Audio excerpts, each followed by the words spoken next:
Hello guys, for today's video, gagawa tayo ng noodle soup na may glass noodle.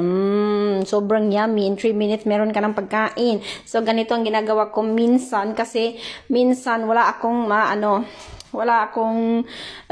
minsan pagod ka sa trabaho, so wala kang makain na sobrang mabilisan. So, in 3 minutes, meron ka ng pagkain. So, I have here, parang bola-bola, kung gusto mong hiwain ng maliliit, hiwain mo. So I have here the bihon or glass noodle. So binabad ko na siya ng 1 minute sa mainit na tubig, guys, para hindi siya matigas pag niluto natin. So 3 minutes lang pagluto, guys, okay na yan siya. Tapos meron kang gulay sa bahay, ilagay mo dito.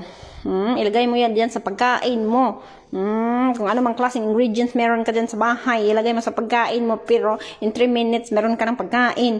Ganyan lang ang pagluto. Grabe. Lagi ko tong ginagawa. Kasi minsan pag uwi ko sa bahay, wala akong makain. So magluluto pa ako, wala akong minsan pagod sa trabaho. So I need food in 3 minutes. So ganyan lang, guys. So ayan na, luto na siya, guys. Meron akong tira-tirang manok dito.